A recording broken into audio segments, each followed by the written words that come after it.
Ce livre, La politique et la science, on est arrivé au chapitre 14 et à la relecture, je me suis dit que j'aurais dû le diviser parce que c'est un chapitre très long et en fait je devrais refaire une autre partie qui concerne la compétence des gouvernants qui aurait dû être un chapitre à part.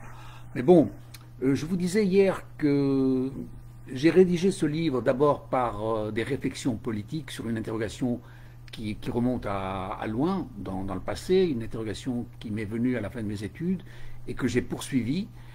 Et je veux dire, la réflexion amène les questionnements. Et les questionnements amènent de nouvelles réflexions. C'est-à-dire que donc j'ai réédité ce livre et je pense qu'il méritera encore une nouvelle réédition en fonction des nouveaux questionnements. Parce que c'est la réflexion qui amène les questionnements. Donc vous voyez, on fait une étude, on recherche, et c'est cette recherche qui arrive à poser des questions pertinentes. Contrairement à ce que fait M. Zemmour, M. Zemmour, il étudie des dossiers, et puis il affirme. En fait, le travail d'un journaliste, c'est d'étudier un dossier, certainement, mais les bonnes questions viennent de la bonne étude, de la bonne compréhension. Et donc là, il y a une confusion des pouvoirs, où M. Zemmour, qui parle à la télévision française, n'est pas un politique. Donc lui doit être capable de poser des questions, mais il ne pose pas de questions. C'est un propagandiste, c'est un polémiste, et il croit savoir, et en fait, il n'y a plus personne pour le contredire. Et donc il affirme des choses, et la conséquence, c'est qu'il est aujourd'hui candidat aux élections françaises. Enfin, candidat, en tout cas, un danger réel. Bref, ce n'est pas le sujet. La question, c'est la compétence des gouvernants. Alors, il y a une différence entre compétence des gouvernants et compétence de gouvernance. Donc aujourd'hui, je vais parler des gouvernants. Les gouvernants, ça veut dire les aspirations, la vocation, la volonté de servir, la disponibilité, la disposition. Et la gouvernance, c'est autre chose. C'est une connaissance de l'appareil d'État. Et ça, j'utiliserai ça dans le prochain chapitre. Alors aujourd'hui, la fonction ou la compétence de gouvernant, nous constatons qu'en politique, une multitude de professionnels ont occupé, ont influé sur la politique, des juristes, des économistes, des sociologues, parce que la gouvernance concerne la gestion de la cité. Donc politique, c'est gestion de la cité. Donc qui est concerné par la cité? À la fois des sociologues, des économistes, des juristes. Mais la politique a été tenue par divers métiers, divers professionnels ont accédé aux plus hautes fonctions. Le journaliste Sandro Pertini est devenu président d'Italie, l'acteur Ronald Reagan, président des États-Unis, l'ouvrier Lech Walesa, président de Pologne, l'ingénieur Xi Jinping, président de Chine populaire, la physicienne Angela Merkel, chancelière d'Allemagne, l'historien Laurent Gbagbo, président de la Côte d'Ivoire, le promoteur immobilier Donald Trump, président des États-Unis, et on a eu une diversité de médecins, d'affairistes, d'ingénieurs, de militaires, d'ouvriers, sportifs, mélomanes, etc. Donc vous voyez que la fonction politique n'est pas tenue à une formation exclusive, à un type d'études. Les exigences du monde appellent à la convergence des savoirs du bien public. Alors, au travers de l'histoire, au-delà de ces métiers, nous pouvons citer l'artiste Néron, empereur de Rome, la prostituée Théodora, impératrice de Byzance, l'imam Khomeini, président de la République islamique d'Iran. Aucun diplôme ne fut nécessaire à Jacob Zuma pour brimer la présidence de l'Afrique du Sud.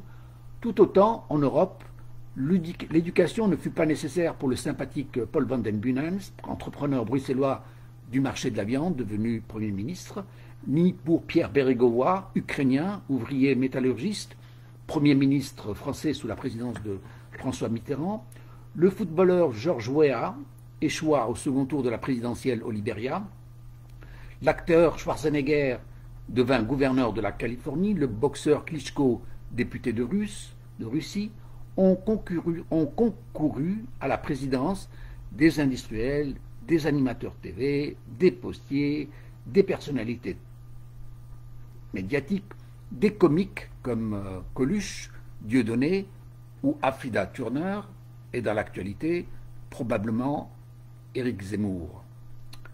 Les raisons ont tenu à des opérations de com et de promotion populaire. Alors, les époques ont influé sur la formation des élus. Ça, c'est une impression. Je ne peux même pas dire que ce n'est pas une opinion, mais une impression que les époques, que les métiers ont influé sur la politique. À une certaine époque, nous avons eu des industriels, des avocats, des polémistes, des ouvriers, qui sont mêlés à leur temps.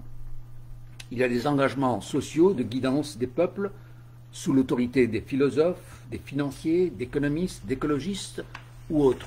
Donc chaque société, à une époque de son existence, met en valeur une certaine intelligentsia au pouvoir.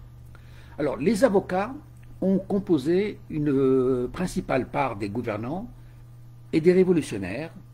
Ils ont tantôt rédigé des constitutions, défendu des grandes causes, donc les avocats ont été importants. On peut citer par exemple, si on prend le cas de, bon, je cite souvent la Tunisie, je vous l'ai dit, le président Bourguiba par exemple, qui est un avocat de formation, qui a fait le journaliste aussi, donc ce sont deux principaux pouvoirs d'accès à la politique, et quand il est devenu chef du gouvernement en 1956, en 1957, il plaida devant l'Assemblée nationale le renversement de régime.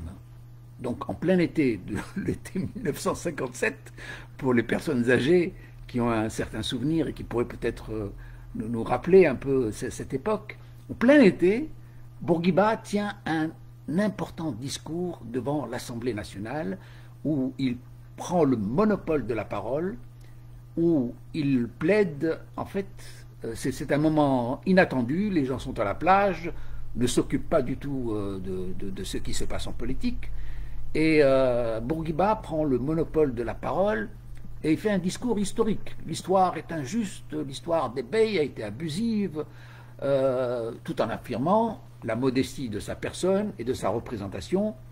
Et donc, un très très long discours, mais il aboutissait où ce discours? À dénigrer les beys, à dénigrer le système, et il a parlé pendant très très longtemps. Quel était son but? Et en fait, son but final aboutissait à une très forte décision, l'abolition de la monarchie. Alors, je ne dis pas que c'était mauvais, mais un thème aussi grave, parce que c'était un changement de régime, mais devait avoir des débats, des commissions, des études, des préparations, l'opinion publique devait être là, on doit savoir. Il va nous proposer quoi? Quel autre système? Et donc, il imposait il instaurait la République, et donc, devant un faux tribunal, parce que ce n'était pas le lieu, il gagna l'adhésion des députés qui, la plupart, étaient endormis par son discours et qui se sont réveillés pour l'applaudir. Et en fait, il changeait le régime politique de la Tunisie. Et puis, Bourguiba était persuadé à ce moment-là d'être dans le sens de l'histoire, dans le bien de l'histoire. Il en finissait avec les monarchies pour instaurer une république. Malheureusement, cette république, il va en être le premier président qui régnera 32 ans ou 33 ans. Donc c'est quand même une république présidentielle. Enfin, c'est quelque chose de différent. Et ce qu'on peut reprocher à Bourguiba, ce n'est pas le fait qu'il ait mis une république, mais c'est le fait qu'il n'ait pas fait une république démocratique, c'est-à-dire quelque chose qui succède. Et Bourguiba n'a été qu'une locomotive sans wagon. Voilà, c'est un peu ce que j'écris dans le bouquin. Donc vous voyez que les avocats ont été importants. De même, si je cite un exemple français, celui de Badinter, Robert Badinter en 1981, plaida l'abolition de la peine de mort devant le Parlement, ou je ne sais plus trop quoi. Et il faut se souvenir que dans ce contexte, le contexte de l'époque de l'année 1981, l'opinion publique était contre la peine de mort. Donc il y avait uniquement Mitterrand qui avait une opinion contre la peine de mort, et bien sûr son ministre de la Justice qui plaida l'abolition de la peine de mort, mais l'opinion publique, il y a eu, je crois que quelques crimes abominables, on a tué des enfants, etc. Et la population en voulait à ces gens-là et on réclamait la peine de mort. Donc vous voyez que Robert Badinter a tenu un discours retentissant et il fit adopter la loi malgré le désaccord de l'opinion publique, etc. Voilà. Donc, en revenant à la Tunisie, les avocats ont été présents dans la révolution tunisienne de 2011. Pourquoi ont-ils été présents? D'abord, on était assez fâchés contre le régime de Ben Ali, et les avocats ont défendu les victimes de l'ère Ben Ali. Donc ils ont gagné une certaine popularité, et ils sont devenus les privilégiés du vote, d'autant qu'il fallait adopter la nouvelle constitution de 2014, et normalement on avait besoin d'avocats, de juristes. Je ne sais pas si cette constitution a été rédigée par des juristes et des avocats, parce que bon, elle laisse à désirer, hein. Le président était un médecin. Enfin, en tout cas, à ce moment-là de la révolution tunisienne, nous avions besoin de juristes pour composer l'état de droit. Et le vote électoral a privilégié les représentants de la justice, les juristes, voilà. Et bon, en 2019, les avocats sont extrêmement présents dans l'Assemblée nationale, donc parmi les élus en tout cas, ils sont très bien représentés. Alors, leur contribution devait contribuer à l'ordre juste, ce fut la déception, l'actualité tunisienne. Alors j'écris ici, nous le démontre, l'actualité tunisienne c'était en 2020, nous le démontre avec l'avocate Abir Moussi qui plaide la destitution du président de l'Assemblée nationale. Alors, ça c'est un peu le défaut de l'avocat. Un avocat il plaide, mais devant une Assemblée nationale, on ne plaide pas, on adopte des lois. Le travail d'une Assemblée nationale, c'est d'adopter des lois cohérentes. C'est-à-dire, on se plaint de nos mauvaises lois, ben justement, mesdames et messieurs les juristes, vous êtes là pour adopter les lois cohérentes dans l'urbanisme, dans la construction, dans tous les domaines. Et la Tunisie a pris beaucoup de retard parce que depuis longtemps, elle n'a pas adapté ces lois. Et alors ce qui a conduit à l'anarchie, à l'abus, puisque les lois ne sont pas claires, donc on a abusé des lois.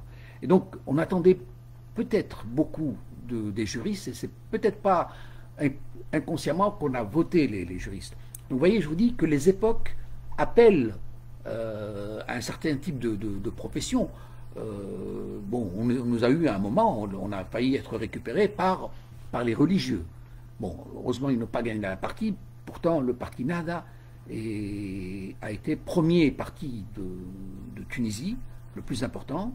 Et heureusement, je veux dire qu'il a quand même eu la sagesse de ne pas abuser de son pouvoir. C'est-à-dire qu'il aurait pu abuser, mais il aurait entraîné une nouvelle révolution, des violences, parce que les Tunisiens n'étaient pas disposés à revenir en arrière. Mais en tout cas, le parti Nahda, et c'est à son heure, a joué son rôle de parti conservateur qui ne posait pas la religion, et il a accepté le débat. Et c'est pour ça que la Constitution de 2014, quand même, elle a préservé certaines libertés, pas toutes, mais en fait, quand même, certaines libertés essentielles ont été préservées. Alors, donc on attendait beaucoup des juristes, ils auraient pu contribuer à l'ordre nouveau, mais malheureusement, Abed Moussi se prend devant un mauvais tribunal lorsqu'elle plaide la destitution du président de l'Assemblée nationale. Or, le président de l'Assemblée nationale, c'est son collègue. Il a été élu et elle ne peut pas nier. Peu importe notre opinion sur cette divergence, mais ce sont des gens élus. Et si jamais on réorganisait des élections demain, ils seraient à nouveau élus. Donc il faut travailler avec ses partenaires, parce que ce sont vos collègues. Vous êtes dans une classe et vous n'y pouvez rien. S'il y a un chahuteur, eh bien, il faut le calmer, ou vous allez travailler ensemble. Donc là, elle se prend devant un mauvais tribunal et elle plaide la destitution de son président.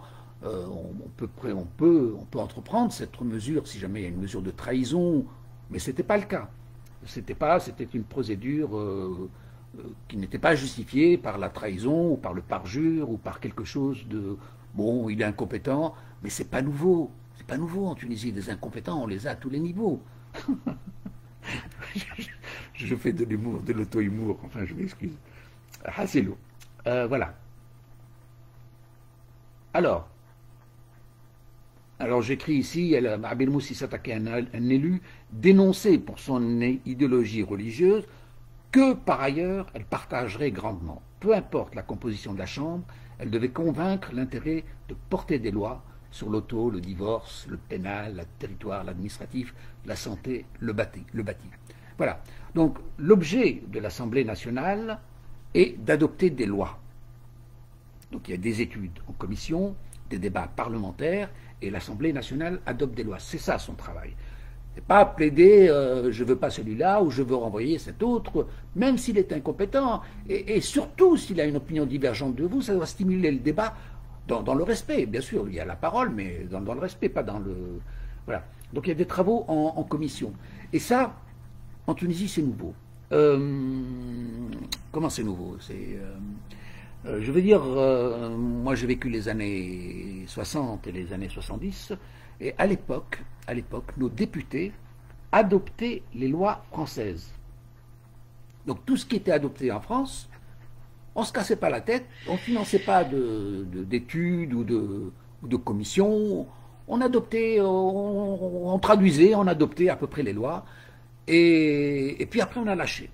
À partir des années 70, on a lâché, et on a commencé à faire des lois plus personnelles, plus ministérielles. Donc vous savez, les lois qui ne sont pas bien, je ne trouve pas un synonyme honnête pour dire les mauvaises lois que nous devons à des ministères qui n'ont pas été calculés par rapport aux ressources, aux finances, et qui sont toujours d'application. Ça veut dire que vous avez des obligations où les prix n'ont pas été adoptés, où vous souffrez beaucoup plus pour avoir un timbre que pour respecter la loi, que la loi elle-même. Et en fait, elle entretient une administration qui est coûteuse, on n'arrive plus à renouveler notre parc automobile. Enfin, j'ai fait une vidéo spéciale sur l'histoire de l'automobile en Tunisie. C'est une catastrophe. C'est pour ça que les immigrés revenaient avec un sac et puis c'est tout. C'est plus hors de question de ramener une voiture. Et on ne change pas ces lois, on ne les adapte pas. Or, nous sommes dans un contexte de pollution, d'amortissement du parc automobile, d'absence de ressources en devises, donc il faut réfléchir à tout ça. Et en plus, on a besoin d'argent. Donc imaginez qu'on fasse une taxe douanière payable en euros honorables, pas des 120% et des 150% et plus la TVA est compris, parce que c'est ridicule ce que nous avons en Tunisie, c'est délirant. Et si on faisait des choses honnêtes, correctes, et en faisant travailler les fonctionnaires d'État, eh bien, nous aurions une source de ressources en devises pour l'État tunisien, en plus de l'amélioration du parc automobile, etc. etc.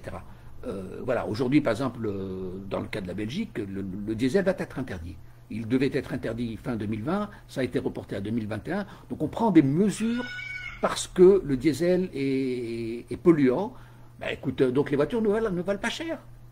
Elles vont être abandonnées d'ici la fin de l'année. Mais c'est déjà mieux que ce que nous avons comme bagnole que depuis 20 ans en Tunisie. Bon, je m'éloigne un peu. C'est toujours le fait du direct. On s'inspire toujours par l'actualité. Voilà. Donc, je parlais de Abel Moussi. Son travail était de contribuer à l'amélioration des lois d'un pays en anarchie. Ça, il ne faut pas hésiter à le dire. Le pays est en état d'anarchie. Donc, il faut travailler dans la régulation de ce parti, et non, elle plaide comme si elle était devant un mauvais tribunal pour la décision de son collègue, et elle n'arrête pas. Elle croit gagner de la popularité, mais en fait, ça devient une impertinence grave. Enfin, bon. Donc, revenons le sujet, c'était pour dire que les avocats prenaient une contribution importante, et ils avaient un rôle important. Ils ont un rôle important, particulièrement en ce moment de l'histoire de la Tunisie, mais ils ne tiennent même pas ce rôle. Ils ne tiennent même pas ce rôle. Voilà. Alors, qu'est-ce qui anime la volonté de pouvoir? L'ambition du pouvoir est inspirée par quel type de volonté? pour dominer, pour servir autrui ou servir son ego? Le pouvoir est-il une caractéristique humaine de domination, de prétention au commandement, une fin d'intérêt, une quête de prestige, une recherche d'immunité ou un enrichissement personnel?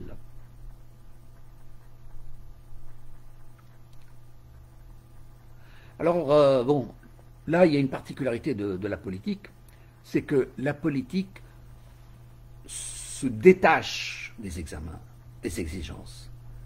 On arrive à la politique, on ne sait pas comment.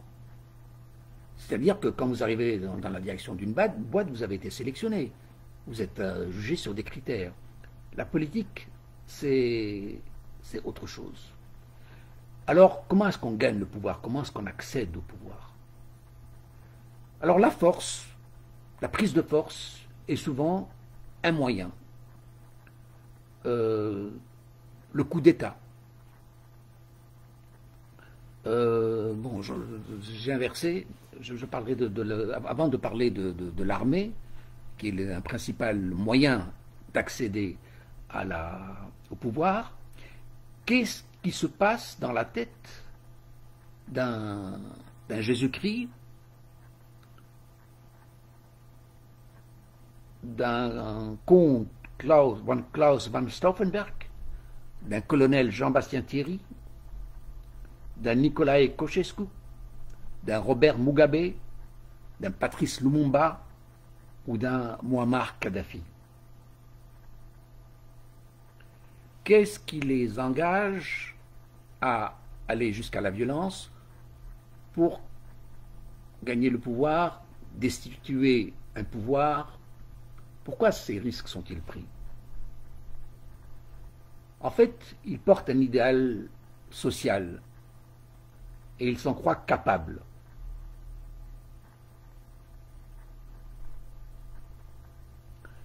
Alors, bon, j'ai tout un paragraphe que je ne peux pas tout lire.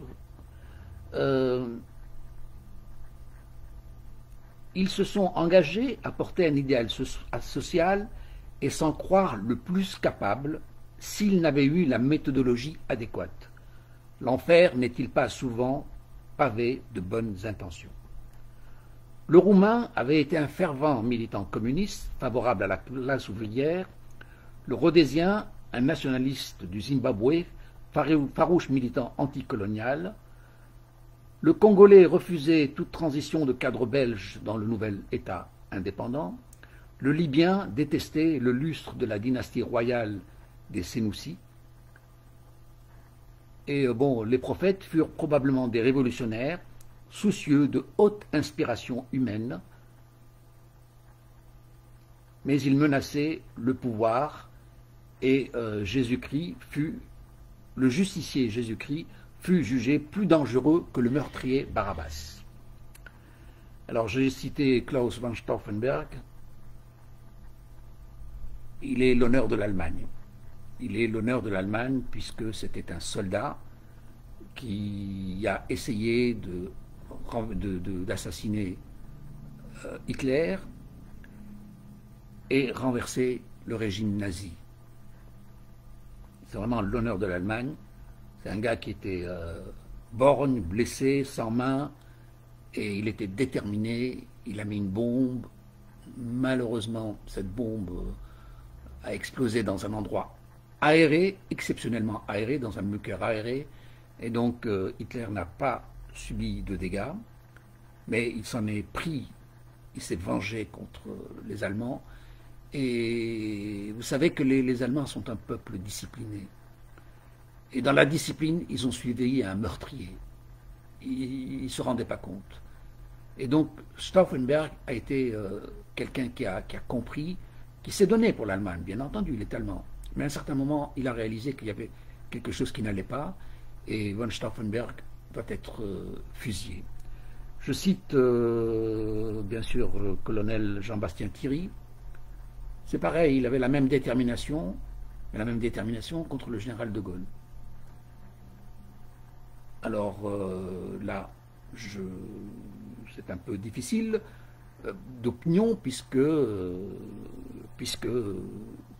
il était déterminé pour la population d'Algérie. Et donc le général de Gaulle entreprenait une politique qui ne se clamait pas, mais dont on voyait les visions.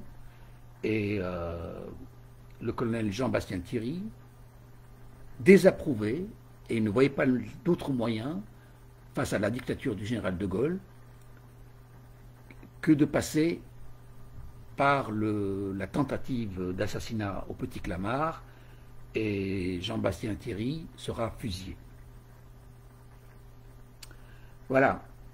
Alors, les ambitions avaient leurs contraintes. Plus le bord s'en réclame, plus les interventions d'opposition provoquent. Le double tranchant de la politique implique une violence de la gouvernance. Donc la plupart ont mal terminé. Mugabe, lui, a été destitué, les autres ont été assassinés. Tel fut le funeste destin du colonel Kadhafi, aimé par son peuple la veille, lynché par la foule le lendemain. Donc c'est ce que je vous disais, le double tranchant de la politique. Bourguiba aurait pu terminer devant un camp, comment dire, un peloton d'exécution ou de pendaison, mais il le savait bien. Il a pris un risque énorme, il a réussi, et c'est pour ça qu'il n'a pas lâché le pouvoir. Je crois, hein, parce que s'il lâchait le pouvoir, il y aurait peut-être eu la revanche de la politique. Parce que nous ne sommes pas dans un système démocratique, et tous les pays africains, quand des hommes ont pris le pouvoir, ils ont forcé le pouvoir, et comme ils savaient que ce pouvoir était contraint, donc ils ont essayé de le garder jusqu'à la fin de leur vie. Et c'est pareil pour les Kadhafi, pour les Boumedienne, pour les Mobutu, pour Ségar Senghor. Bon, lui il a un peu sauvé l'honneur du Sénégal, mais il a réussi parce qu'on a eu Abou Diouf. Mais sinon, un grand nombre de nos chefs d'État africains ont pris le pouvoir par la force après l'indépendance et l'ont maintenu jusqu'à leur décès. Vous prenez le cas de Nasser, c'est pareil. Voilà. Donc le bilan qui est fait, c'est celui de leur propagande. Alors les gouvernants au pouvoir s'appuient souvent sur l'appareil militaire. Alors l'appareil militaire, bien sûr, c'est la force exclusive, c'est la force armée. L'État dispose d'une organisation armée, organisée, disciplinée. Elle fut, bien entendu, source de pouvoir et justifie le long récit des putschs militaires.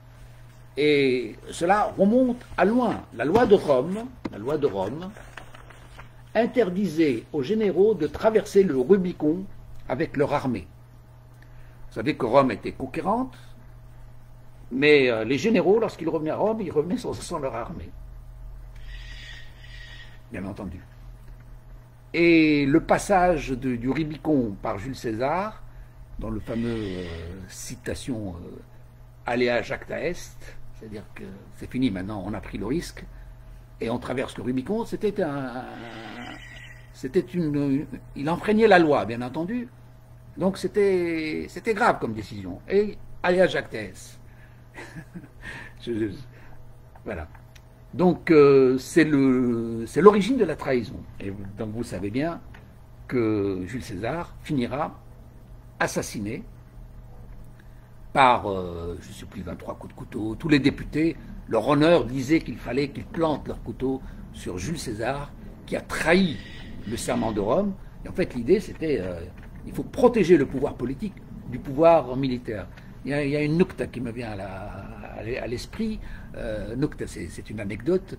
C'est à Leptis-Bassis, en Libye, c'était à l'époque byzantine, lorsque l'Afrique du Nord était conquise par les Byzantins, et donc les Berbères s'étaient opposés aux Byzantins, et alors le général Sergius, byzantin c'est Constantinople, avait demandé de faire une paix des braves, la paix des braves qui inspira notre général de Gaulle. Il leur a dit: on va faire la paix et je vous accueille dans un grand festin à Leptis-Manis, donc la grande cité romaine en Libye. Et les chefs armés étaient venus et ils ont été décapités, etc. Voilà, donc c'était une... Et voilà, ce récit de... Alors les indépendances de nos États africains ont souvent affirmé le rôle de l'armée dans la prise de pouvoir et dans les règnes militaires en Égypte, au Congo, en Guinée, au Soudan, au Burkina, en Algérie. En Algérie, ils sont toujours là. Hein. C'est-à-dire qu'ils se justifient encore de la légalité, de la légitimité du pouvoir colonial, des abus du colonialisme. C'est vraiment l'argument pour continuer à tenir le peuple, vous voyez, à dominer le peuple. En fait, l'armée, c'est terminé. La guerre est terminée, c'est fini, ça devient le ministère de l'armée, c'est plus... ou alors on fait un parti politique, mais pas un parti exclusif enfin bref, bon, on peut revenir sur là. Bon, c'est pareil, des chefs armés ont pris le pouvoir, des colonels, des caporaux, des commandants ont forcé la gouvernance dans les pays du Chili, ben oui, Chili, Pinochet, etc., tout ça c'est classique, en Argentine aussi, en Grèce, en Thaïlande, donc c'est pas exclusivement africain, et même en France, même en France, par 2 fois, nous avons eu la domination militaire de la Grande Sberke, de notre général de Gaulle, par 2 fois, il a pris la tête du pouvoir, et donc, une première fois c'était honorable, puisque c'était la résistance contre le nazisme, et le général de Gaulle, dans son appel du 18 juin, appelle à poursuivre les combats. C'est-à-dire que nous avons perdu la bataille, mais nous n'avons pas perdu la guerre. Le combat se poursuit depuis longtemps. Donc le général appela à la résistance, et donc c'est tout à son honneur. Et puis quand la paix est venue en 1946, il y a eu un gouvernement de coalition, de débat. Eh bien, le militaire, lui, ne parvenait pas à imposer ses idées, puisqu'il n'avait pas cette tradition de dialogue avec les partis, et d'ailleurs il détestait les partis, et la constitution qu'il avait mise en place donnait un pouvoir présidentiel qui dépassait le pouvoir des partis. Bon, Mendes France s'y était opposé, certains s'étaient opposés à la constitution, mais le peuple a voté pour la constitution, puisque ça venait du général de Gaulle, le général de Gaulle qui avait eu un tel prestige après la Deuxième Guerre mondiale, non, pour avoir conduit la résistance. Mais bon, alors pourtant les Français savent moins que le général de Gaulle était très impopulaire auprès des Alliés, et Churchill a même dû lui faire quelques chantages pour le remettre au pas. À un certain moment, de Gaulle était un peu prétentieux, et il voulait faire les choses à sa tête, et Churchill lui a coupé le salaire, il lui a coupé le fond. Alors... mais orgueilleux le de Gaulle, donc il est malin aussi, hein, c'est quelqu'un de... Enfin bref, voilà. Alors de première fois, de Gaulle, après, au moment de la guerre, donc c'était légitime, on a eu un gouvernement militaire depuis Londres, parce qu'il fallait faire la guerre pour battre le nazisme, d'accord. Et puis, en 1957, il a été rappelé par les Français d'Algérie. Ils croyaient que le militaire allait remettre de l'ordre avec la force armée. Vous voyez, les malheureux, ils croyaient qu'avec la force, on allait mater cette rébellion algérienne. Et c'était... Qu'est-ce que je veux dire? C'était une catastrophe. Enfin, c'était la vision brutale. Et donc, de Gaulle revenait aux affaires. Bon, il y a une longue partie sur le général de Gaulle. Je vais la passer. Ceux qui veulent la lire, donc achetez le bouquin. Il est disponible sur Internet. On peut l'acheter en e-book. On peut aussi le commander et avoir la copie. Et donc il y a toute cette partie sur le général de Gaulle. Il est clair que on ne touche pas à la stature du général de Gaulle. Il est aimé autant par les Algériens, autant par les Français. Il n'est pas critiquable ni par les uns ni par les autres. Bon, moi j'ai une vision un peu différente, totalement différente. Et voilà. Alors le métier de gouvernant, je vais un peu lire maintenant. La disparité professionnelle de la politique laisse croire à une banalité de la fonction, comme si n'importe qui pouvait souscrire à l'élection concourir et accéder à la gouvernance, comme si l'accès serait libre à tout engagement de toute personne volontaire disposée à servir la collectivité, comme si il suffisait de porter l'expression, d'être reconnu, de représenter les opinions, de défendre une cause. Toutes les activités professionnelles sont tenues par des conditions d'accès au métier, autant pour une gardienne de crèche, un restaurateur d'alimentation ou un garde de sécurité. Tous les domaines professionnels se réservent à un métier, à une compétence, à une expérience, à des conditions d'accès au métier et d'exercice. Tout professionnel requiert diplôme, examen, aptitude, expérience et non pas un rodage au compte client. Tous les métiers souscrivent à leurs diplômés, se soumettent à l'examen de passage des meilleurs pour accéder aux fonctions professionnelles, autant pour les avocats, les médecins, les architectes. Leur autorité de compétence est acquise par l'apprentissage et l'expérience, la formation et l'étude, les diplômes et l'exercice, la formation permanente et la connaissance, la recherche, le service et la production, la décision et l'application, l'organisation et la distribution. Ils se soumettent à des structures administratives, des chambres de métier, des pouvoirs hiérarchiques, à un cadre institutionnel, à un corps professionnel de carrière menée d'existence durant. Devrait-il en être autrement pour la gouvernance politique? Alors qu'elle guide les nations, qu'elle conduit les peuples, qu'elle mène nos destinées. Certains assument une vieille rengaine de la Révolution française que la politique ne serait pas un métier, mais une fonction de privilège.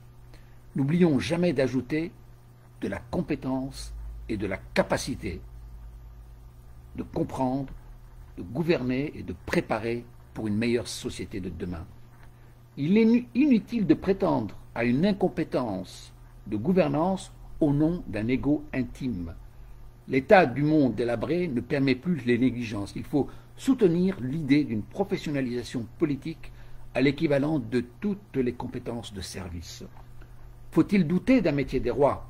J'aime bien ce titre, métier des rois, parce que ça ne veut pas dire la royauté, mais ça veut dire l'autorité de gouvernance. Hein. Donc, comme Machiavel utilisait le terme prince, donc ici j'ai parlé du métier des rois, mais ça peut être un gouvernant, un président, ce que vous voulez, c'est quelqu'un qui dirige un politicien. Voilà. En comparaison, chanteurs, artistes, sportifs sont-ils des métiers ou sont-ils des activités? Il ne faut pas confondre la mélomanie, le jogging, le militantisme, le symbole de la souveraineté et l'engagement de service public. La politique n'est ni un loisir, ni une ambition, ni une prétention, ni un hobby, ni un privilège. Elle est un savoir performant, un engagement de service public, altruiste et de bonne volonté, spécial et professionnel, gratifiant et faiblement rémunéré, et faiblement reconnaissant, autant passionnant qu'épuisant. Aujourd'hui, les artistes sont reconnus d'un spectacle organisé et ils font payer leur instant bonheur. Tout comme un sportif fait payer ses performances et le prestige qu'il rapporte. Les griots inspirent nos sens, nos émotions et nos souvenirs avec leurs mélodies et leurs paroles de poésie. Ils ne sont plus les amuseurs d'une caste soumise et malheureuse. Nous sommes au XXIe siècle, tout travail mérite salaire, toute activité tient l'originalité d'un métier, tout engagement sa rémunération. Je vous ai parlé des griots parce qu'en Afrique, les griots, qui sont les musiciens qui amusent, mais ils sont méprisés. C'est-à-dire qu'on les aime, ils vous donnent du bonheur, mais ils sont méprisés parce qu'ils sont dépendants du prince. Et aujourd'hui, les griots, donc les chanteurs griots, donc les chanteurs des sectes, pas des sectes, des tribus, ont aujourd'hui acquis un pouvoir autonome et extrêmement puissant. Voilà. Donc le salaire tient autant pour toute rémunération est redevable pour rien n'est idéal, sinon la vocation de chacun et l'adhésion d'autrui. N'en déplaise, il y a un métier autour de la gouvernance avec une formation, une conduite, des principes, un domaine d'action, des objectifs, un plan stratégique, des conditions d'accès, d'encadrement, de qualité d'approche. Le vocabulaire distingue politologue, politicien, gouvernant, élu, député ou encore politicard. Le politique psychologue concerne l'étude. Le politicien fait de la politique. Il concourt à l'élection pour être élu et gouverner. La condition de linéarité est déterminante du pouvoir. Le politicien doit plaire et convaincre. Le politicien est celui qui est élu pour gouverner, décider du bien commun. Les compétences de conquête semblent différentes. Les compétiteurs de belles promesses s'avéreraient piètres au gouvernement s'ils ne mettaient en application leurs projets ou capables de pratiquer leur mission, ils deviennent politicards lorsqu'ils ne tiennent plus leurs promesses, s'avérant plus soucieux du pouvoir que du bien des gens. Le métier est de mission publique, avec des compétences professionnelles, assurées par des gens responsables, le mieux formés, très disposés. La politique n'est ni un hobby ni un privilège, elle est un engagement de service public autant passionnant qu'épuisant, ennuyeux, altruiste, de bonne volonté et ingrat, avec autant d'avantages que d'inconvénients, de pression de carrière instable, de rémunération relative. Les politiciens tiennent l'originalité d'un métier qui ne ressemble à aucun autre ou qui ressemble à tant d'autres. Avantages et inconvénients se côtoient. Les politiciens vivent de joie et de privilèges, ils coopèrent avec les sommités de tous les domaines, autant qu'ils subissent les pressions et la non-reconnaissance civile. Le métier confie un privilège d'autorité, un pouvoir, un prestige et les honneurs dans la haute sphère du pouvoir au nom d'une représentation du peuple. La fonction est de privilège, lieu de rencontre de la high society avec des autorités institutionnelles et privées, nationales et internationales, de diversité des personnes et des cultures. Elle procure les exaltations qu'Henry Kissinger appelait l'ultimate aphrodisiaque, organisme suprême de jouissance. Il avouait ainsi, Kissinger, les plaisirs d'un plan G de gouvernance, bien entendu. Alors, les échecs électoraux sont-ils des échecs de carrière? Les échecs sont mal vécus si l'on ne considérait les perdants comme les représentants minoritaires, partenaires conseils de la gouvernance. Il ne devrait pas y avoir de perdants en politique. La démocratie appelle à l'ouverture sans mépris pour servir la décision du pouvoir. L'opposition est une contribution critique de contradiction ou d'antithèse qui vise une meilleure vérité humaine. L'esprit sport enseigne d'admettre la défaite avec le respect de l'engagement. Du même point de vue, les élus sont tenus d'échanger avec les non-élus dans la confidentialité d'une relation de travail sur demande d'une des deux parties pour donner un avis d'analyse sur les décisions à prendre. Contrairement au sport, les non-élus ne sont pas éliminés. Ils participent à la bonne coopération des opinions. C'est une règle démocratique de fonctionnement politique, de dignité, d'admettre les résultats des urnes. Vainqueurs et vaincus vainqueurs et vaincus peuvent se tenir rancune en raison des affrontements qu'ils se sont livrés.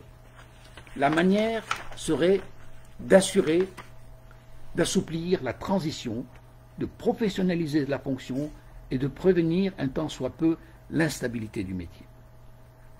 C'est-à-dire qu'au sport, vous êtes éliminé, et puis celui qui est qualifié, il va remporter sa coupe, il va remporter mais les perdants félicitent le vainqueur et il y a le respect de l'esprit sport. En politique, c'est un peu une recommandation que je fais. Quand on a perdu, mais on n'a pas perdu, on continue à participer à la décision. C'est-à-dire qu'on ne devrait pas se tenir rancune. On a perdu parce que toi, tu as gagné le pouvoir de diriger, de décider, mais mon avis est redevable, mon avis est utile. Donc c'est important de voir comment est-ce que nous, qui n'avons eu que 49% des sondages, voyons les choses différemment. Donc ça fait partie de l'esprit de démocratie. Et un vaincu des élections, s'il s'est présenté aux élections, c'est qu'il a des aptitudes.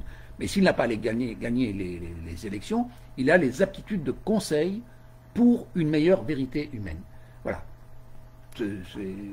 C'est un principe du sport politique qu'il faudrait clarifier. Et il ne faut pas non plus se dire que celui qui a perdu les élections, il est au chômage, il n'a plus d'argent, parce que je crois que c'est ce qui arrive. Hein. Et en fait, on ne devrait pas. D'abord, on devrait sélectionner les gens capables, et puis si on n'a pas réussi, on travaille différemment. On n'a pas le pouvoir de décision, mais on a un pouvoir de conseil. Alors, les déceptions de la défaite ne sont pas propres aux politiciens. Pensez à l'émotion d'un chanteur de fin de gloire, pour l'artiste d'un tube, l'acteur d'un film, le héros d'un fait, le sportif d'une épreuve, le combattant d'un match. Le succès éphémère n'assure pas la conduite d'une vie. Les fins tragiques sont courantes dans ces milieux. Il faut s'en retourner et conduire le train-train de la vie d'une gloire qui n'assure pas. L'instabilité non plus n'est pas exclusive à la politique. Elle est la réalité de nos modèles économiques en perdition où il faut sans cesse se réinventer. Que de chômeurs vécurent les sentiments de désaveu. Nos systèmes sociaux ont prévu de remédier aux déchéances. Du haut de la pyramide, les grands patrons n'ont pas d'assurance de carrière. Les mauvais résultats d'un entraîneur de foot le congédient à l'instant de sa fonction. Que sont devenus les Lekens, Guéretz, Domenech? Les entraîneurs prennent leurs assurances en faisant payer leurs services avec des clauses de rupture et d'indemnité. Il est mieux acceptable d'être remercié avec un chèque que de partir avec un coup de pied, n'est-ce pas? Voilà. Donc, c'est pour vous dire que l'instabilité n'est pas le propre du politique, mais que la gouvernance doit quand même assurer des moyens. C'est-à-dire que les grands patrons, quand ils sont les grands entraîneurs, quand ils sont mis dehors, ils partent avec un gros chèque d'indemnité. Un ouvrier, quand il part, ben, il a droit au chômage. Vous voyez, donc c'est un chômage, ça veut dire lui assurer de quoi vivre. On ne peut pas non plus affamer les gens quand ils ne se satisfait plus. Et c'est en fait une façon de pacifier la société. On ne peut pas non plus brutaliser ou violenter la société. Le politicien est un artiste. Donc quand je vous disais que le politicien est un métier qui ne ressemble à aucun et qui ressemble à tant d'autres, donc vous voyez, on retrouve les aspects de la vie des artistes. Pourquoi les artistes sont connus et puis on retient leur moment de gloire alors qu'en fait ils sont minables, ils sont tout petits et c'est humiliant pour eux. Et c'est pour ça que dans le monde des artistes, les suicides sont élevés, les pertes, le déclin est mal vécu. C'est très difficile pour ces gens de revenir à leur vie quotidienne. Le politicien est un artiste du social. Il agit en chef d'orchestre, contribuant à une partition, coordonnant de sa baguette pour donner le tempo, repérant les fausses notes et reproduire une belle symphonie ou un affreux tintamarre. Le métier exige les aptitudes d'un chef qui ne sont pas celles d'un autocrate, mais d'un capitaine d'équipe. Le politicien n'est ni l'entraîneur, ni le président de club. Il joue avec ses coéquipiers, mouille son maillot. Il est bon qu'avec son équipe, au service de ses couleurs, du fan club, des supporters, des citoyens, de la collectivité, de la nation, de l'amateur du beau sport. Dans un match discipliné, il a été coopté pour prendre la parole, informer les arbitres. Il écoute, il voit, il transmet, il coordonne avec la responsabilité de la décision. Mais le succès est le produit collectif. Ainsi, il est un gardien de but, absent de la victoire, responsable de la défaite, comme dur métier, disait Jan Tomaszewski, gardien de but polonais. Il est encore un sportif du finish, celui de la troisième mi-temps, lorsque les autres prennent leur retraite. Le politicien performe vers la soixantaine, lorsque les autres professionnels prennent leur retraite. Les sportifs font carrière jusqu'à la trentaine parce qu'ils tiennent d'une aptitude de leur force physique. Lui reprend avec la maturité de l'esprit. Il fait son métier avec les aptitudes d'un cerveau mûri par l'apprentissage et l'expérience humaine. Le métier est principalement animé par une volonté de servir ou de représenter le collectif, d'une vocation altruiste. L'être humain ne vit pas la solitude du requin blanc. Le social est le fondement de la société. Tout métier vise une association pour le collectif, à la fois une passion, un intérêt pour soi, un succès d'autrui. Donc le côté altruiste n'est pas le propre de la politique, il est le propre de notre société. Nous faisons, toutes nos activités sont mêlées à une fonction altruiste. Celle du politique concerne le collectif. Mais nous tous, nous sommes mêlés à servir autrui parce que nous vivons dans le social. Donc j'ai ironisé en citant la solitude du requin blanc, Et puis, bon, l'être humain est un être social, principalement social. Le garagiste se préoccupe de votre voiture. Enfin, j'avais écrit le garagiste se préoccupe de votre bagnole, mais l'éditeur a mis voiture, il n'a pas voulu que je laisse bagnole. Le politicien de votre sécurité, le médecin de votre santé, le psychologue de votre esprit, l'avocat de vos droits et le politicien de votre bien-être civil. Le succès de l'entreprise ne dépend pas d'un intérêt de soi, mais d'une compétence à faire valoir l'intérêt collectif. Les vocations à soigner, à éduquer, à concilier, à porter la soutane, sont autant exigées dans le domaine du social, du collectif, de l'histoire, de la culture, de l'émancipation, de la recherche, du sport, des origines, du coaching, du bien-être. Et la page est ouverte parce que nous avons de plus en plus de besoins. Donc les nouveaux métiers répondent à de nouveaux besoins et ne cessent d'éclore pour performer nos besoins nouveaux. Celui de la gestion politique en est un. Je n'arrive pas à le vendre. Je n'ai pas réussi à le vendre. Ouais, je vous ai dit dans la séance précédente que depuis 2011, j'aboie, mais enfin, j'écris, j'explique, je dis, tout le monde est d'accord avec moi, mais jamais ma parole citoyenne n'est arrivée à l'étape publique. Et 8 ans après, on décide de donner priorité au programme de gouvernance et on décide donc d'aider les projets de formation dans la gouvernance, décidés, bien sûr, sans ma compétence. Et en plus, moi, ce que je donne, c'est précis. Par exemple, je donne une formation sur les stratégies de secteur, c'est clair. Je donne une formation sur la gestion d'une municipalité. Comment gère-t-on une municipalité? Comment gère-t-on une famille? Comment gère-t-on une équipe de foot? Comment gère-t-on? Et donc là, c'est pareil.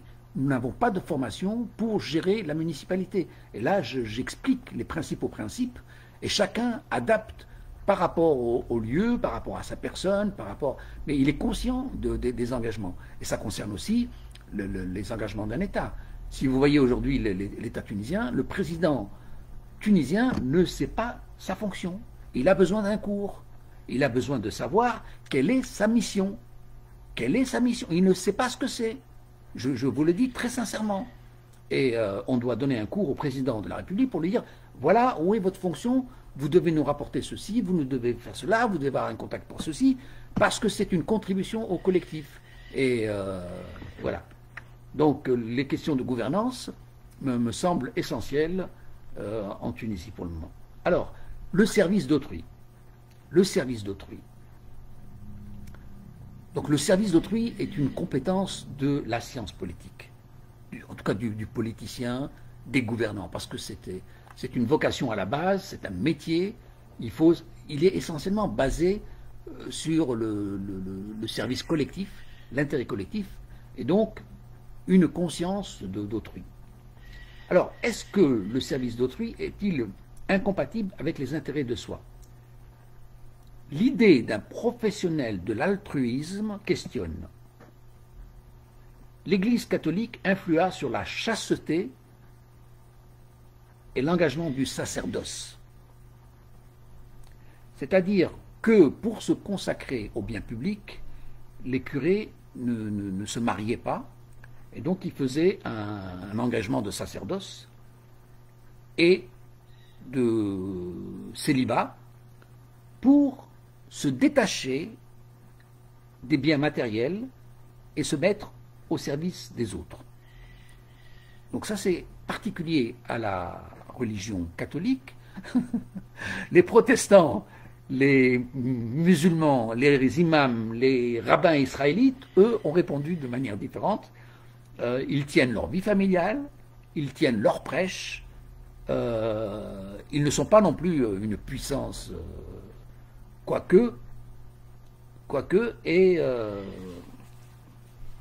voilà, ils ont leur métier, ils tiennent leur prêche, et chez les imams ibadites de Tunisie, de l'ancienne Tunisie, l'imam est un civil. L'imam est n'importe qui. quiconque peut diriger la prière. Quiconque. Ce n'est pas une fonction... c'est-à-dire que parce qu'on dirige la prière, voilà. Donc c'est intéressant, ces origines musulmanes de la Tunisie. Enfin bon, voilà. Alors, est-ce que l'intérêt collectif est inconvenant avec le privé? Donc c'est une question que l'on peut se poser parce que vous voyez que la politique est un métier d'engagement. Il n'est pas le seul. C'est un métier qui prend beaucoup. Il faut le savoir. L'intense engagement a nourri le préjugé d'un sacrifice de soi pour servir les autres, d'un sacrifice de sa propre famille pour le service collectif. Et donc, certains dictateurs ont prétendu qu'ils ne voulaient pas de vie familiale pour servir la patrie, pour servir le peuple. Bon, vous les connaissez, Hitler, Staline, Arafat. Staline, pas Staline, pardon, Hitler vivait donc avec Eva Braun, la pauvre gourde fut amoureuse de lui, et fidèle et enfermée. Et donc, elle servait de temps en temps les retours du Führer, et la pauvre, elle s'est suicidée avec lui, tellement elle était fidèle à ce gars-là.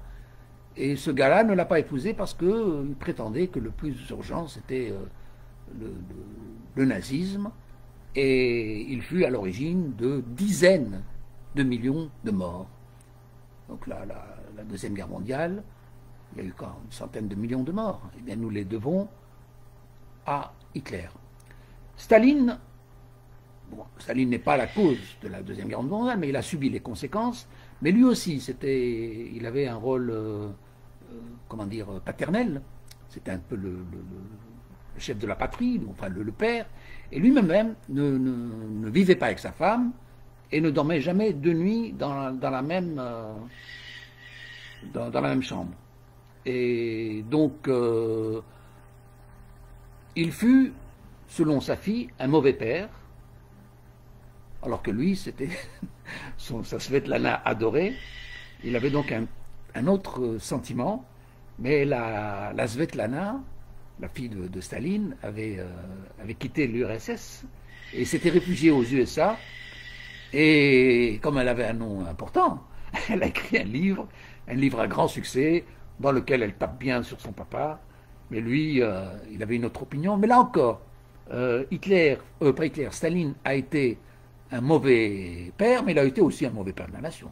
Bon, il a contribué à la victoire, mais quand même, il y a eu des sacrifices humains. Le bilan mortel de l'URSS dans cette Deuxième Guerre mondiale et dans l'époque stalinienne est très lourd, très très lourd. Bref. Le troisième que j'ai cité, c'est Arafat. Arafat, lui non plus, ne voulait pas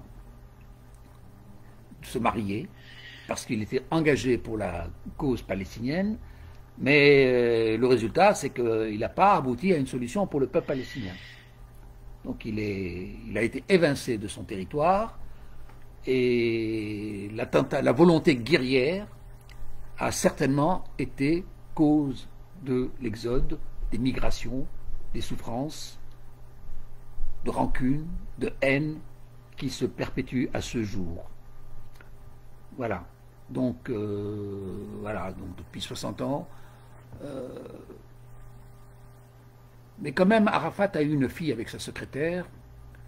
Et voilà. Donc l'idée que l'engagement politique suppose un sacrifice de sa vie familiale n'est pas vrai. N'est pas vrai. La question, c'est plutôt celle de l'engagement. Nous avons des professionnels qui sont tellement engagés dans leur vie professionnelle, qu'ils en oublient leur famille. Je pense que déjà ça, c'est ce type d'exemple, vous en connaissez beaucoup.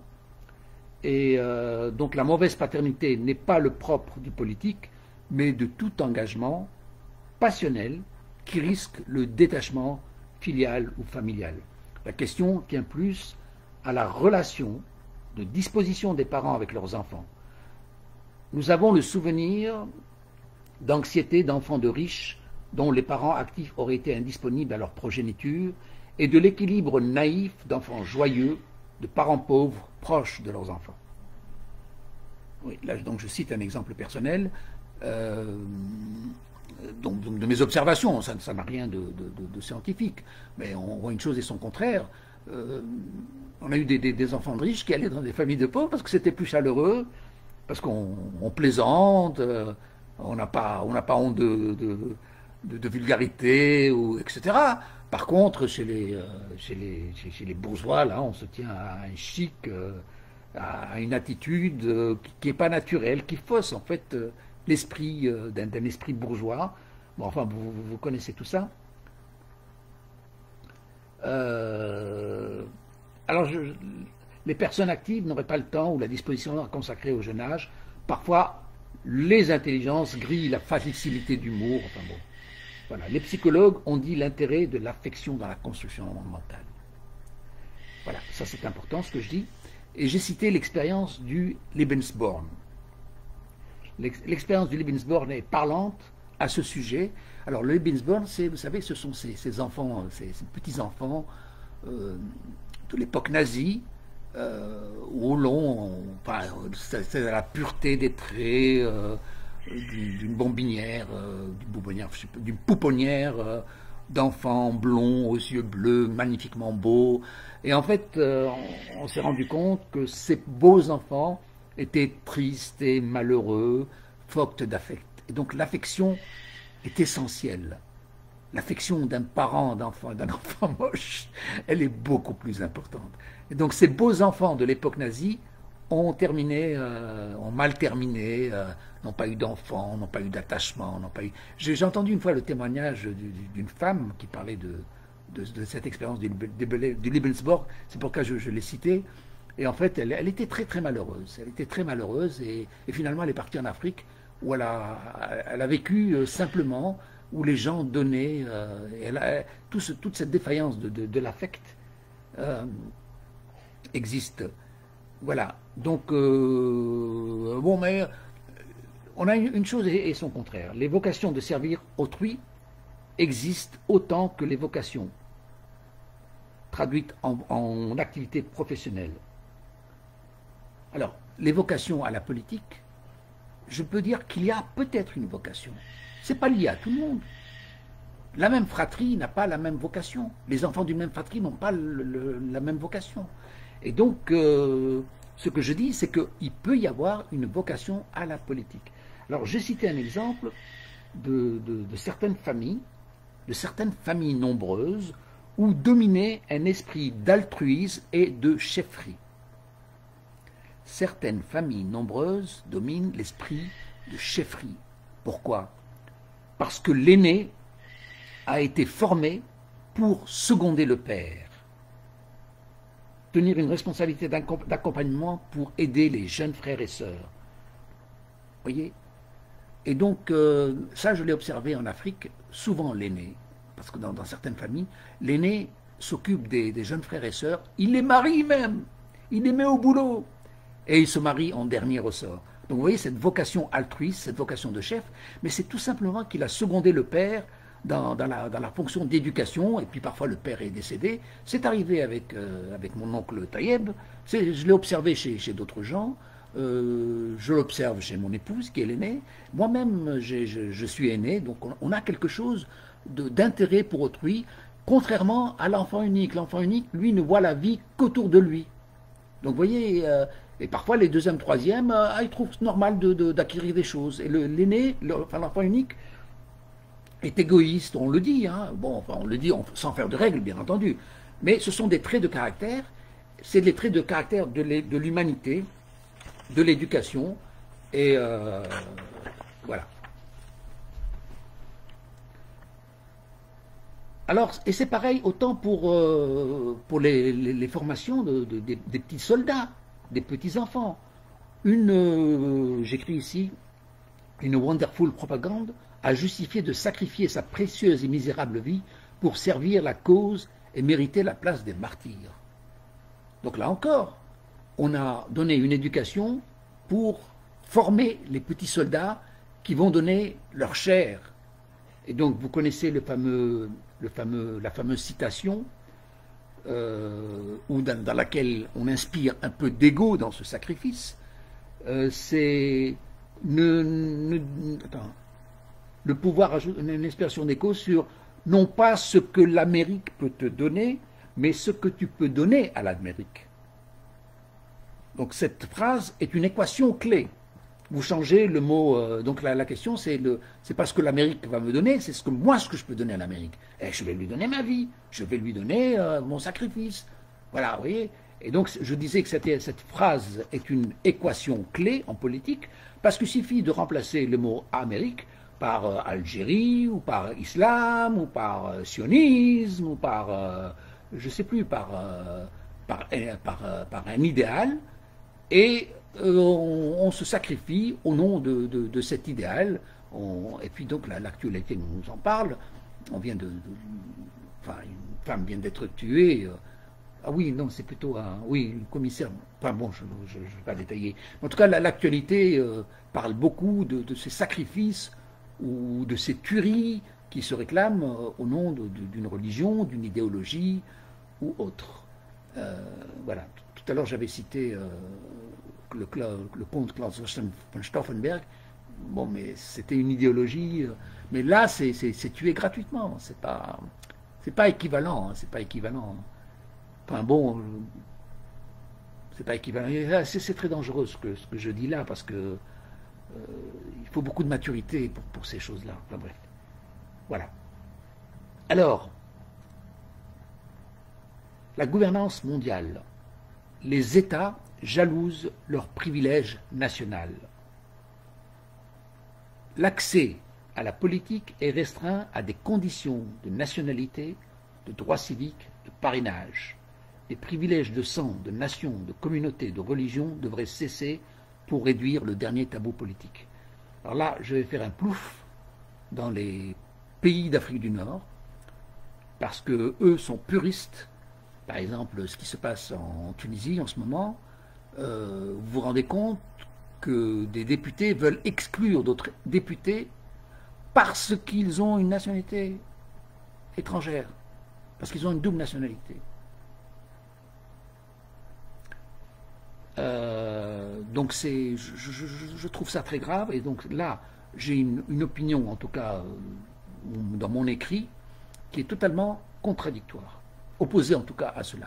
C'est-à-dire que je m'oppose à Youssef Chahed, pas parce qu'il a une autre nationalité, je me parce qu'il est incompétent, enfin pas incompétent, mais il est là pour obéir aux ordres et pas pour donner des ordres. Mais je ne vais pas rejeter Youssef Chahed, qui est un diplômé universitaire, mais pour le moment, il n'est pas outillé pour donner des ordres. Il est outillé pour obéir aux ordres.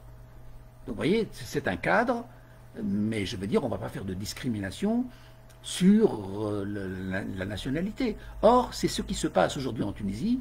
Les gens qui veulent déblayer pour laisser la place à eux-mêmes veulent déjà écarter ceux qui ont une nationalité étrangère. Mais avoir une nationalité étrangère, c'est un enrichissement. Ça veut dire qu'ils connaissent d'autres pays, ça veut dire qu'ils ont de nouveaux apports. Lorsque l'on vient de Belgique, d'Europe ou de n'importe où ailleurs, on apporte une autre expérience de la vie. On voit que par rapport aux problèmes sociaux, on apporte une réponse d'organisation différente. On peut résoudre les problèmes différemment. On ne passe pas son temps à attaquer le ranouchi. On propose des solutions concrètes. Donc vous voyez, l'apport étranger est extrêmement utile. Et alors, je vais vous lire cette partie parce qu'il y a tellement de choses importantes que je ne voudrais pas évacuer. Les conditions de nationalité seraient désuètes. Les aptitudes politiques sont déterminées par la compétence, la formation, l'engagement, la volonté, l'objectivité, l'honnêteté, l'argumentation, l'épanouissement. En rien, elles ne sont conditionnées par l'origine ou la nationalité. Pourquoi n'aurait-on pas un Sadiq Khan, maire de Londres, un Jean Collin, ministre au Sénégal, un Barack Obama, président des USA, un Elio Di Rupo, chef du gouvernement belge, ou un Mohamed Farizan, premier ministre d'Israël? Il n'existe pas. Pour le moment, Israël est exclusif, il faut un juif, mais pourquoi pas un jour un Palestinien Premier ministre israélien? Ça doit se concevoir dans le temps, et on le souhaite. Alors, donc, ce que je dis, ces gens apportent une richesse différente. Bon, je vais un peu sauter j'ai cité l'exemple d'un Soudanais, mais c'était pour me faire plaisir. Pourquoi pas un Soudanais à l'Institut des eaux, il nous apprendrait à faire notre toilette avec 2 verres d'eau et notre bain avec un seau. Et si on y ajoutait le génie européen de récupération, notre planète assurerait les 10 000 prochaines années. Donc, bon, parce qu'un Soudanais, parce qu'ils sont très économes, et l'eau, il faut aller le chercher. Et donc, on est très économe dans la consommation d'eau, mais bon, c'est un pays voilà, où il y a une insuffisance, etc. Mais ces pays de disette ont des méthodes d'organisation qui peuvent être utiles aux pays riches, et aujourd'hui, nous, on est en train d'exploiter les ressources de manière abusive, parce qu'elles sont abondantes, mais un jour, elles risquent de ne plus être abondantes. Donc, c'est intéressant de prendre l'expérience des pays moins nantis. Voilà. C'est-à-dire que l'Européen apprend de l'Africain et l'Africain apprend de l'Européen. Pourquoi veux-tu que je fasse des cloisons? Par exemple, en Europe, bon, c'est un autre sujet, mais la vie familiale n'existe pas. Les Européens sont des sous-développés en matière familiale. Leur couple, ils se marient, 2 jours après, ils se détestent. Mon chou devant tout le monde, et après, c'est la procédure de divorce. Ils sont incapables de tenir une vie familiale. Pourquoi? Eh bien, je crois qu'ils pourraient apprendre sur l'Afrique. Et de même que l'Afrique pourrait apprendre beaucoup sur l'organisation européenne. Donc pourquoi, toi, député, j'ai oublié, enfin je ne cherche même pas à retenir les noms de ces gens qui lancent des accusations pareilles, pourquoi veux-tu te priver de gens qui ont une expérience américaine, canadienne, européenne? Mais au contraire, tu dois leur dire bienvenue. Et donc, quand je parle de gouvernance mondiale, c'est un chapitre important parce qu'il donne des recommandations. Et voilà, les seules conditions d'accès à la gouvernance ne seraient déterminées que par la volonté de l'intime, de la compétence, de la disposition à servir. Les critères de l'efficacité, de la rationalité, de l'objectivité prévalent sur les prétentions d'amour, de foi, de patriotisme ou d'appartenance. L'argument déplairait à l'hypernationalisme par crainte de déloyauté, trahison ou de fuite de capitaux. Faudrait-il excuser les défaillances au nom de l'appartenance? Qu'est-ce que tu veux? Tu veux un cousin qui te pique? Ou tu veux un étranger qui est honnête? Le bon sens tient une autre appréciation, et nous sommes dans l'urgence. Dans les prochains chapitres, je vous évoquerai cette urgence planétaire. Voilà, j'en parle déjà. Les conditions de notre monde en tourmente obligent à la bonne gouvernance, la solidarité des hommes, la protection d'une planète unique. La nouvelle génération plaiderait la compétence sur l'appartenance. Bon, alors je vais sauter. La déconsidération de la nationalité dans la gestion publique n'est pas une idée révolutionnaire. Tous les souverains avaient une origine étrangère. Les êtres humains ne sont pas attachés à un territoire. Il serait difficile de lier la nature humaine à un mètre carré du sol, sinon à un mètre cube du sous-sol. Le récit d'Homo sapiens est celui d'une longue traversée de perpétuelle migration à la recherche d'une survie. Nous sommes le plus souvent des migrants dans l'espace à la recherche d'un pain quotidien, d'une vie honorable, d'un bonheur humain. Le patriarche, je saute encore des parties, le patriarche Abraham quitta sa région d'Our pour s'en aller vers la nouvelle terre promise qui nous tourmente à ce jour. Et un exemple qui concerne les Nord-Africains, le Perse Abderrahman ibn Rustum a été désigné imam, ça voulait dire chef, ça veut dire président de la République de Tiaret, la République rustémide, en raison de son origine étrangère. Parce qu'il était étranger, il était neutre. Donc vous voyez la notion, l'extranéité le rendait neutre et juste à l'égard des tribus. Il fonda une république qui régna du 8e au 10e siècle en Afrique du Nord. Elle fut réputée pour ses pratiques démocratiques. L'histoire tient aussi la mémoire de quelques messies venus nous apporter la lumière de salut. C'est tel est le cas des Fatimides, le fameux Mehdi, qui est arrivé. Donc l'État passait par l'obéissance et l'autorité sur les habitants. La population devait donc faire honneur au Mehdi, puis se soumettre, et elles le firent avant de sonner le glas de la colère et de renvoyer les Fatimides en Égypte. Bon, c'est une référence un peu historique.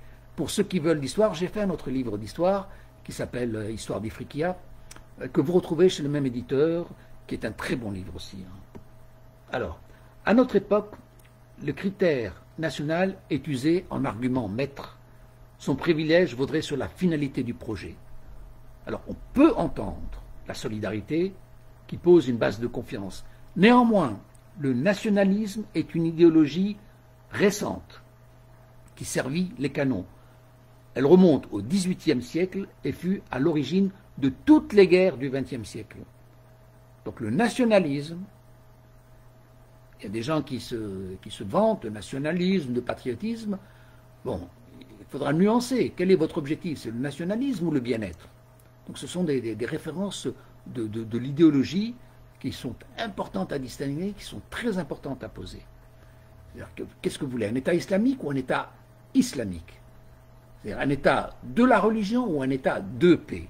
Donc l'explication doit être précise. Donc ça détermine l'idéologie d'une nation. Est-ce qu'on veut vers une société paisible ou est-ce qu'on veut une religion d'application du droit islamique ou autre? Voilà, bon, je parle en direct, bien sûr, vous m'excuserez parfois les petites parenthèses qui s'ouvrent. Voilà, donc le nationalisme est récent, ça il faut le savoir. Et le nationalisme a été à l'origine de toutes les guerres du XIXe et du XXe siècle. Alors, l'attachement à la référence nationale n'est pas appliqué dans l'entreprise. Les entreprises multinationales ne regardent jamais le scrupule de nationalité ou d'appartenance. Jamais, c'est verbal. Voilà, dans l'écriture, j'écris ne regarde pas les scrupules. Les grands patrons sont recherchés pour leur efficacité, leur compétence dans le métier, leur performance, expérience, aptitude de gestion, formation, école, stratégie de secteur et résultats. Le conseil d'administration, l'Assemblée nationale, l'Assemblée des actionnaires et la vaillance de l'État veillent à nommer les dirigeants les mieux aptes, capables de sauver un secteur économique. À un autre niveau, les fédérations sportives engagent des entraîneurs pour leurs compétences en vue de résultats. L'Espagnol Martinez, Roberto Martinez, a été désigné entraîneur de l'équipe de foot. Il ne répondait pas aux critères de linguistique de l'embauche en Belgique. Donc les critères de nationalité ou de langue ou de religion ont été déconsidérés. Roberto Martinez ne connaît ni le français ni le néerlandais et il bafouille en anglais. Je m'excuse, j'ai une crampe au pied, comme j'ai un petit problème physique.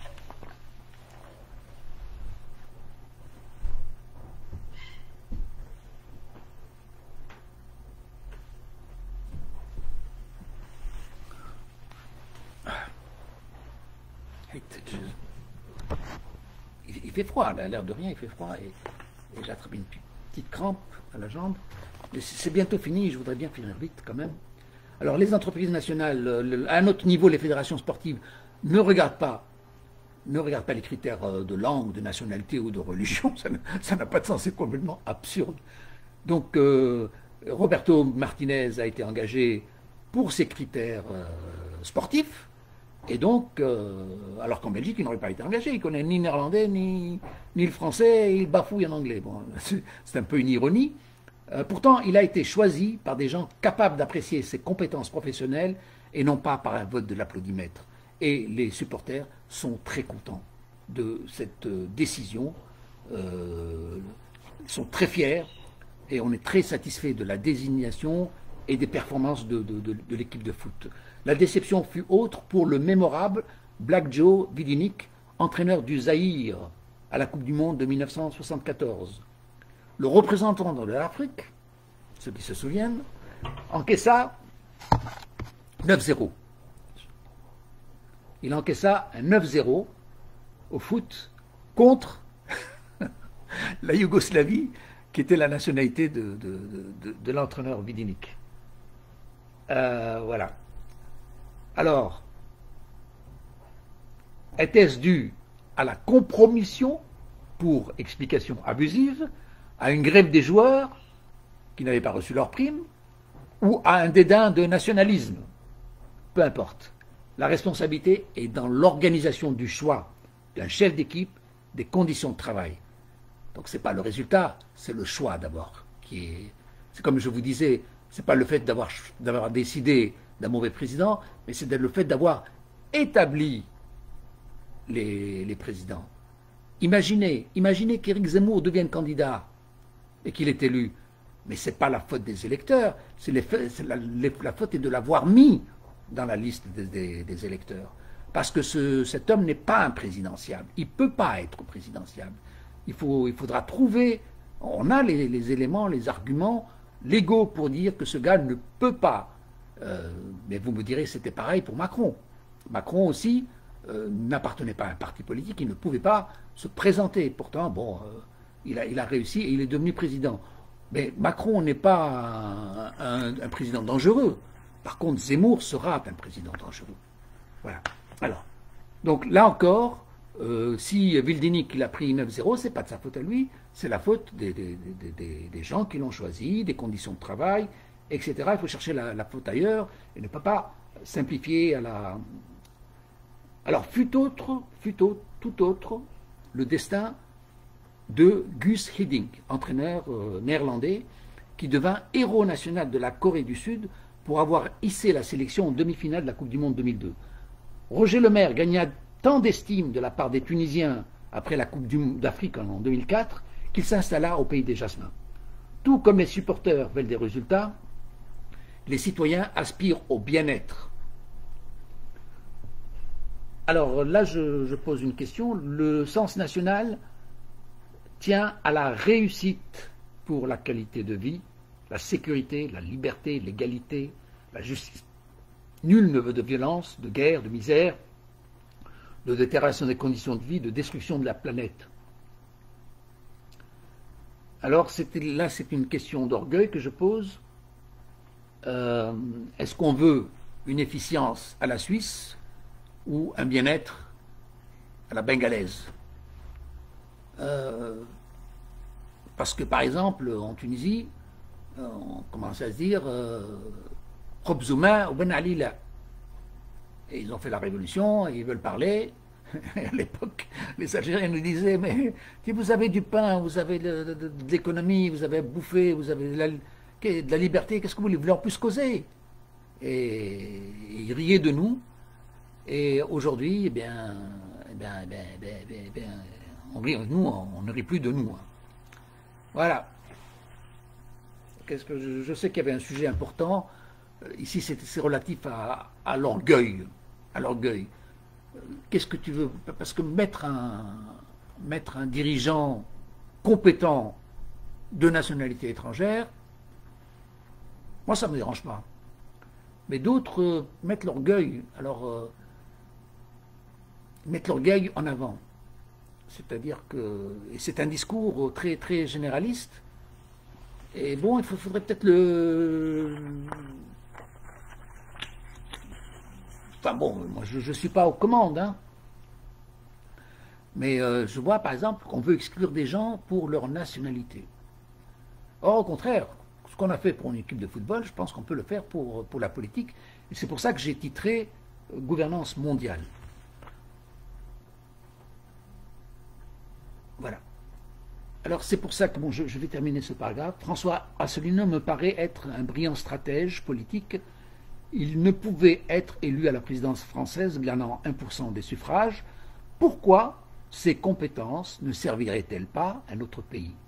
Notre société tunisienne a sombré dans un chaos inattendu d'incompétence politique, de désorganisation, d'irrespect des gens, de rixes ménagères, de fumisterie totale. C'est absolument désolant. Les hommes de bonnes compétences relèveraient le niveau des débats, définiraient les objectifs, conduiraient les lois. Pourquoi ne pas engager des Dominique Strauss, originaire de Tunisie, ou Jacques Attali, originaire d'Algérie, ou d'autres dirigeants rodés aux méthodes de gouvernance pour une présence hors de la mêlée qui poserait le cadre d'organisation des sujets politiques et des questions-réponses d'un État. Parce que nous en sommes à l'ABC de la gouvernance et nos bases sont très très mauvaises. On est en train de mettre un orgueil qui est déplacé et à côté de ça, on ne gère pas l'essentiel. C'est pour ça que je le dis, donc je ne suis pas à la gouvernance, donc il faut pas m'agresser, mais le côté patriotisme, nationalisme, est-ce qu'il prévaut sur la qualité de vie des gens? Et c'est ce que je vous disais tout à l'heure. Il y a des gens qui le disent, qui disent Khobzoumin Ben Ali, là, ça veut dire la souffrance, mais on ne veut plus de Ben Ali. Mais la souffrance, êtes-vous tous d'accord de la partager? Aujourd'hui, que la souffrance nous approche, on est en train d'être nostalgique de l'époque Ben Ali. Et nos amis algériens qui ont connu l'époque de violence et qui s'en sont sortis, mais ils ne veulent plus revenir là-dedans. Ils ne veulent pas de la violence. Presque toute leur existence a été dans la violence. Donc ils aimeraient y mettre fin. Donc quand ils le disent, c'est par expérience. Et puis nous, on le dit par orgueil. Alors orgueil et efficacité, c'est pour ça que je disais, est-ce que vous préférez l'efficacité à la Suisse, même si elle est incommode, ou l'enthousiasme des Bengalis qui sont heureux et qui un jour pourraient peut-être un tsunami être tous emportés. Hein. Voilà. Alors, compétence de la gouvernance, c'est la fin, il reste encore. La gouvernance conduit la collectivité, elle prend des décisions politiques. Les gouvernants tiennent une formation, une école, ils relèvent d'un apprentissage, d'une expérience, d'un processus de décision, de règles de contrôle, de méthodes. La responsabilité du bien public exige des compétences originales acquises sur les bancs d'université par une vocation, une capacité de synthèse, une formation de synthèse, une formation continue, une expérience, l'étude, l'organisation. Il y a une compétence du général et du multidomaine. Elle est appuyée par une connaissance de fondements de sciences et des savoirs.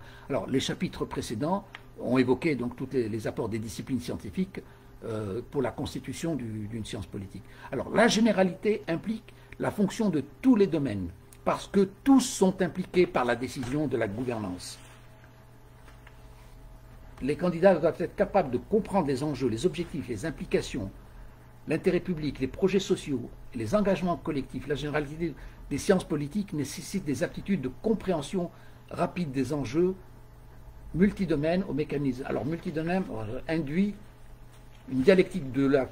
Alors, la compétence multidomaine induit une association d'aptitudes pour une dialectique du philosophe, plaidoirie de l'avocat, réflexion critique, rigueur de juriste, compte d'économiste, budget de comptable, objectif du social, méthode de démocratie, organisation des pouvoirs, projet de l'architecte, observation du biologiste, intérêt de d'autrui, compréhension des enjeux, calcul des intérêts.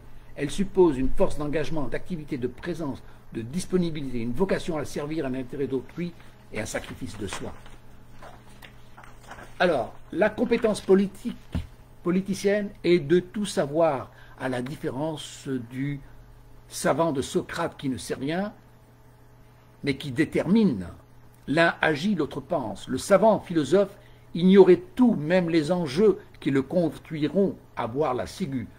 Socrate ne pouvait pas prétendre à la gouvernance en se clamant le plus sage des hommes, parce que la sagesse implique la praxis de l'homme d'action, conscient des enjeux sociaux, qui agit pour le bien collectif. Le sage politique sait tout, comprend vite, parce qu'il décide de tout et pour tous. Socrate devenait dangereux pour la cité parce qu'il ne comprenait pas les enjeux, n'apportait pas de solution, provoquait la jeunesse et prétendrait à la sagesse. Il était donc soupçonné de corrompre la jeunesse, ça veut dire provoquer la révolution, d'être le plus sage, c'est-à-dire le croire être le plus apte de gouverner, et de ne rien savoir, la certitude de ne savoir, c'est totalement l'incompétence. Voilà, je vais m'arrêter là. Il y a une partie sur la méthode de démocratisme, sur le professionnalisme politique. Le contexte politique est à la professionnalisation de toutes les activités. Un sérieux du métier est à faire valoir autour de la gouvernance. La compétence tient de vocation, formation, apprentissage. elle est nourrie par la connaissance, les méthodes rationnelles, une capacité de comprendre. Voilà. Il n'est pas possible de nominer des représentants à un mandat non rémunéré ou une indemnité de fonction, il faut une grille de salaire. La sécurité financière est indispensable à tout professionnel pour se consacrer au travail intensif, impartial, objectif. La rémunération sous forme d'une indemnité de fonction serait malsaine. Le retour d'aliments et de repos pour manger et payer ses charges reste cohérent à notre modèle socio-économique sans culpabilisation. Les politiciens ont des revenus déclarés, soumis à impôt, pour leur fonction de législateur, de gérant de l'intérêt public. Les défaillances conduiraient à des risques de compensation, de magouilles, de privilèges inédits, de triches, d'exploitation à compte propre. L'actuel cumul des mandats illustre les pitreries que se livrent les députés tunisiens pour noter leur présence fictive sans participation effective. Bon, je cite encore l'exemple tunisien. Lorsqu'il y a une défaillance de salaire, il y a des compensations, et je vais m'arrêter là.